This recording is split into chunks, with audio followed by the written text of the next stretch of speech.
Local news for Monday the 18th of February. Toxic algae has been detected in the Wainawa River, with the Greater Wellington Regional Council advising against swimming in the Wainawa River, and young toddlers should be watched carefully at the river's edge where detached mats may accumulate.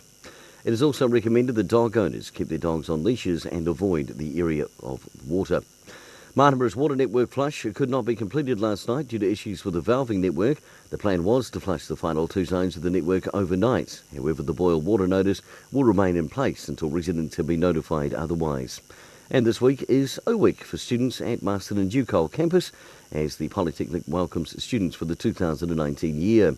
And in sport, a mixed bag for the Giants softballers over the weekend. The under-13s and women recording losses, while the P2s and men's both picked up wins.